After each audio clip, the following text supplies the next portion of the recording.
ہماری سوچ آج یہ ہو گئی ہے کہ ہم جب ترقی کی شاہراہ پر دوڑنا شروع کرتے ہیں نا، تو دوڑتے دوڑتے ہم اس بات کا بھی لحاظ ختم کر دیتے ہیں کہ ہمارے سامنے کتنے ہی کمزور آ جایا کرتے ہیں جن کو ہم رونتے ہوئے نکل جایا کرتے ہیں کیونکہ ہمارے ذہن میں صرف یہ بات ہوتی ہے کہ ہمیں اپنی منزل تک پہنچنا ہے الا ماشاءاللہ۔ اور ہوتا یہ ہے کہ بہت سی جگہوں پہ دیکھا گیا ہے کہ اللہ تبارک و تعالیٰ نے کسی کو کوئی ڈیزگنیشن دیا ہوتا ہے، ہم چونکہ طاقتور ہوتے ہیں، ہمارے پاس پی آر ہوتی ہے، ہمارے پاس ریسورسز ہوتے ہیں، ہمارے پاس سورسز ہوتی ہیں، ایک ٹیلی فون کال پہ ہمارے کام ہو جایا کرتے ہیں، تو ہم کرتے یہ ہیں کہ کسی کی سیٹ کو، کسی کی پوزیشن کو اپنی طاقت کی بنیاد پر یا اس کے بل پر ہتھیا لیا کرتے ہیں، اور پھر یہ کہتے ہیں کہ میں نے تو آج اپنے اس مقام کو پا لیا جس مقام تک میں پہنچنا چاہتا تھا۔ ذہن میں رکھیے گا،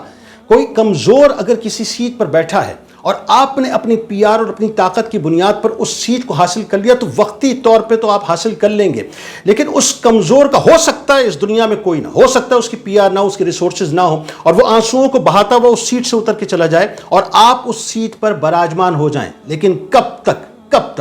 ایک دن، 2 دن، 1 مہینہ، 1 سال، 2 سال، شاید ہو سکتا ہے اس سے زیادہ، لیکن جس دن قدرت آپ کو اٹھا کر پھینکے گی نا، ایسی جگہ پھینکے گی جہاں پر کوئی آپ کا پرسان حال نہیں ہوگا، اور جس کو آپ نے اٹھا کر کسی جگہ پھینکا تھا، اللہ تعالیٰ اس کو پھر اس مقام پر فائز کرے گا کہ جس کو پھر آپ یوں حسرت سے دیکھیں گے کہ کاش میں نے اس کے ساتھ زیادتی نہ کی ہوتی تو آج میرا یہ حال نہ ہوتا۔ وہ اپنی منزل کو پہنچ جائے گا کیونکہ اس کے ساتھ اللہ کی طاقت ہے، اور آپ اپنی اس تقدیر تک پہنچیں گے، اس نصیب تک پہنچیں گے، اس نتیجے تک پہنچیں گے جس کا چناؤ آپ نے خود کیا تھا۔ لہٰذا کبھی کسی کمزور کو اپنے پاؤں تلے مت روندیے گا، ورنہ اگر قدرت نے آپ کو روندا تو آپ کا کوئی بھی پرسان حال نہیں ہوگا۔